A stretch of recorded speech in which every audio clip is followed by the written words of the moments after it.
Hi, this is Emerald, and welcome to the Diamond Net, and welcome to Q&A Wednesdays, which today is happening on Friday because my footage from earlier got compromised, so I apologize for the late posting. But coming up in this video is a response to a commenter on my last video that was all about patriarchy, and so that's coming up in this video.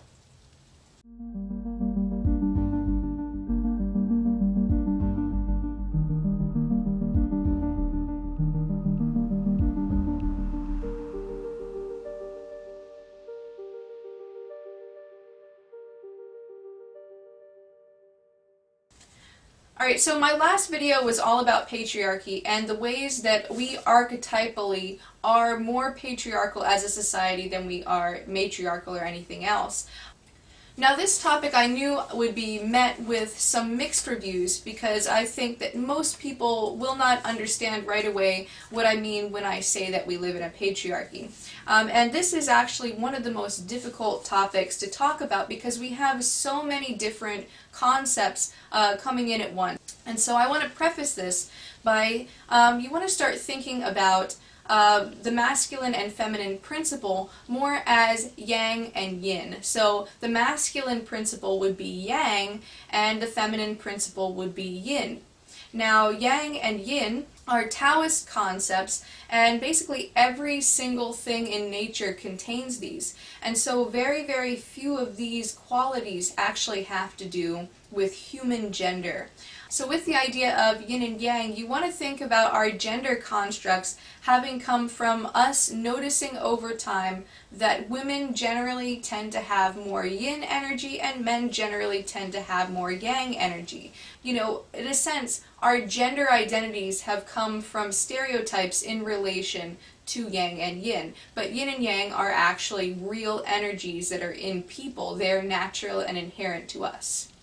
So I want to preface this episode by really stressing the point that this is a very, very difficult topic to talk about, and sometimes concepts and meanings and the words that I use for them, you know, they might carry different connotations. It's very difficult to talk about because we have our instincts, we have our specific gender and our own ideas of how we are as a person in relation to that. We have our social constructs of gender. We have yin and yang also as ungendered masculine and feminine aspects, and so we have a huge array of things coming in together. And so I think what tends to happen with both feminist and anti-feminist arguments is that we tend to simplify those things and only look out at the surface level.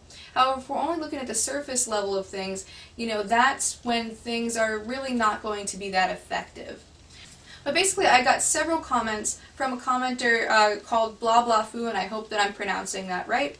And Blah Blah Foo brought up a lot of great points about how men are disenfranchised in our society too, and also said that maybe it's a bit dangerous for me to say that it's a patriarchy given that men don't get nearly as much emotional support in some ways as women do. You know, and he stated a lot of statistics that men are more likely to commit suicide than women, and that you know, boys in elementary school are often medicated more often than girls because girls are fit more into the structure of the school. And I think that's largely because the school teachers generally tend to be female, and so in that way there is some yin in the school setting. So I think there are a lot of great points brought up in there, and this is far from a black and white issue. Like, this is about the biggest gray area issue that there is. So if anyone claims to know 100% what's going on with gender, whether they be feminist, anti-feminist, or somebody else, you know, they are totally wrong. It is a very convoluted topic with so many different things going on. So for me personally, I want to give a little bit of my background. Now, I decided that I was a feminist around the time I hit 21, and I'm 26 now, but prior to that, I held quite an anti-feminist perspective. You know, I used to look out on society, and I was highly invested in ideas of equality, but at the same time, I couldn't see that men and women were really being treated any worse than one another. You know, I would see things like Blah Blah Foo mentioned and say, oh, you know, really, maybe there's an equal amount of inequality going on. And I think that if we look out on the surface level, that's pretty true. You know, it comes down to an interpretation to say that women are more disenfranchised than men. Now, I would actually make that interpretation on the surface level now, just having a little bit more know-how, but ultimately, to call something a patriarchy in that way comes down to a word placed on top of the situation at hand. However, if we think about masculinity and femininity separate from gender, if we think of them as yin and yang, it's really quite clear, if we know things about yin and yang, that we live in a yang-oriented society. Now, people can have all different combinations of yin and yang in them, but if you notice, like, out of a large sampling of people, like let's say we have 1,000 men and 1,000 women on this other side, the group of 1,000 men is going to have far more yang energy, and the group of 1,000 women is going to have far more yin energy. It's just generally what's more natural to us, even though there are plenty of exceptions to the rule. There can be women who are more yang, there can be men who are more yin, like I said earlier. Now, yang values have a lot to do with transformation, change, directionality, movement, going out in the workplace, making an impact on the world. It is our doing nature, and everybody has some degree of yang to them. Now, our yin nature are our aspects that are being. So what I mean by being, and this is a little bit more nebulous, we have very little knowledge of what yin actually is because it's not taught as a value in our society. But what I mean by being is like just us as existence, unconditional love, the actual energy source from which everything springs. And this one is a lot more difficult to talk about because in many ways it's just more nebulous than the masculine principle. The masculine principle is something that you do. The feminine principle is something that you are.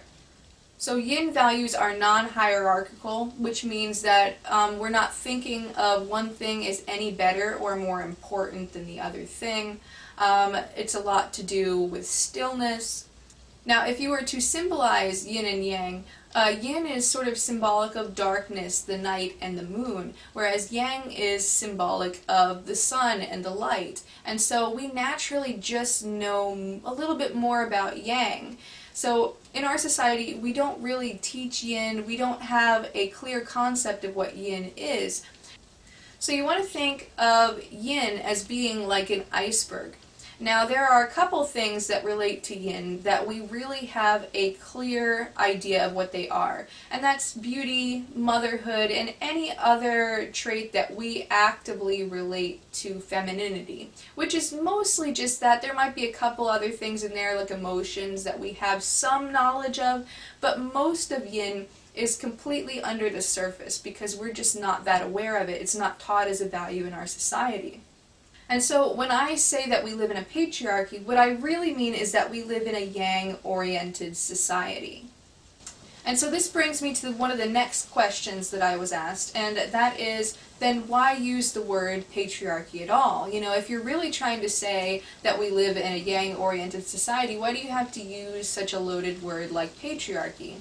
Well, first off, patriarchy is a very loaded word because we have many different concepts on top of it, if I mean a yang-oriented society. Feminist theory comes in there, different ideas of what it is meant to be living in a patriarchy, but I mostly don't mean any of that. I literally just mean that we live in a yang-oriented society, and because yang has an implicit and unconscious association with masculinity and with men, men living in a yang-oriented society will be able to be more natural and at one with themselves than women living in a yang-oriented society, particularly if the woman is polarly yin, like most women are.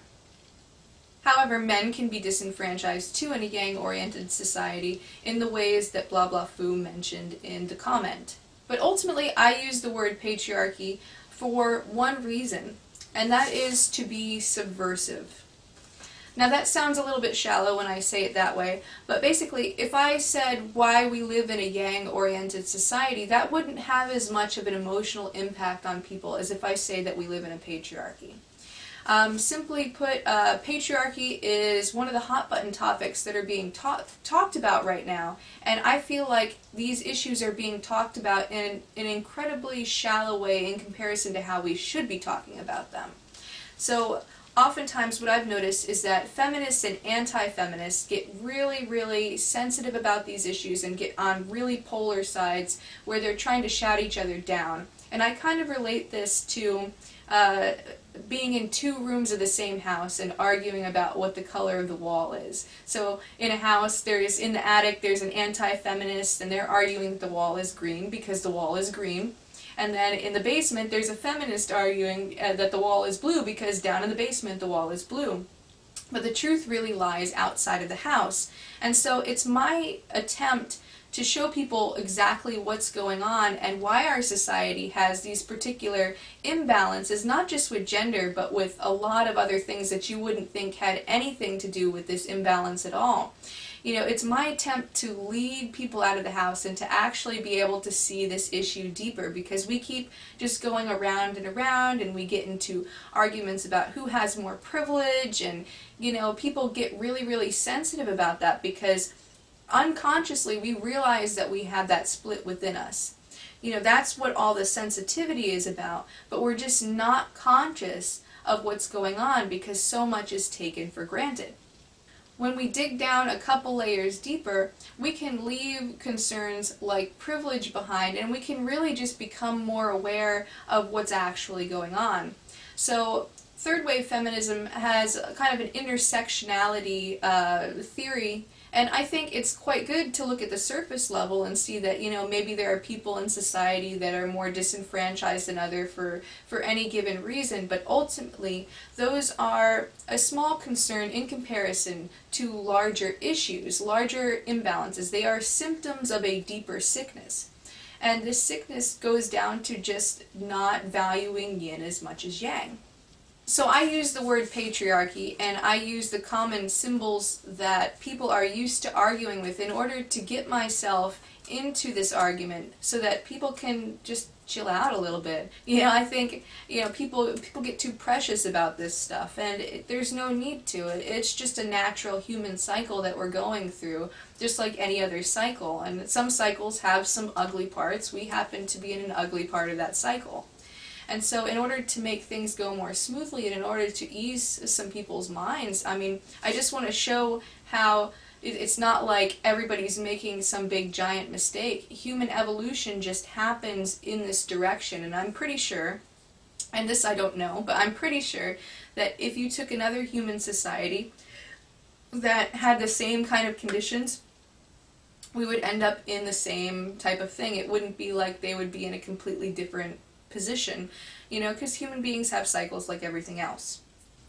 So I use words like feminism and patriarchy and masculinity and femininity largely to subvert the conversation that we're having that I find to be so unproductive, to maybe get in a more productive and less stressful kind of conversation, you know, where we can actually get together and say, hey, what's your perspective, let's actually figure this thing out. Why are things the way they are? Everybody gets really stuck on what, but hardly anyone really wants to ask why. Feminists don't want to ask why because why is a scary question for feminists, because if we look at written history has always been patriarchal. So what if we're just doing something really wrong right now? What if women really are supposed to be a subject to men?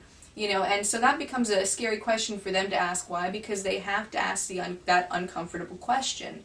Now, I have asked that uncomfortable question and pushed past it and have seen that there's a lot more to this than meets the eye, and so it's not stressful for me anymore.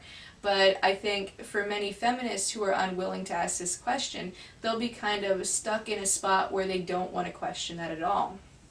Now, for anti-feminists, I see the unwillingness to even consider the fact that things could be unequal. Now, some anti-feminists are sexist, and I don't even really consider them anti-feminist in that way. But if somebody really thinks that, hey, you know, things actually are equal, you know, this is an unproductive conversation, there are truths to that too. But ultimately, I think that anti-feminists aren't going to do the right amount of digging because they're going to be clinging on to their own perspective that feminism is bunk. And so there becomes just this real stagnation and inability to go deeper on this issue. And so I offer my perspective as a counterpoint to both of these arguments in order to get layers deeper with it, because this is 1,000 layers deep topic and we're really on the first and second layer. And, that's just not going to be very productive, and everybody's going to get really upset because we don't really know what's going on. Alright, so blah blah foo, I hope that answered your question and kind of gave you a perspective on my argument. I pretty much 100% agree with what you're saying, but at the same time, there are deeper perspectives too that are also true that I think that you might not be aware of quite yet. Alright, and so just let me know what you think. If you like the video, go ahead, give it a big thumbs up and click the subscribe button below. Otherwise, that's all I have for you today, and until next time, keep becoming more you.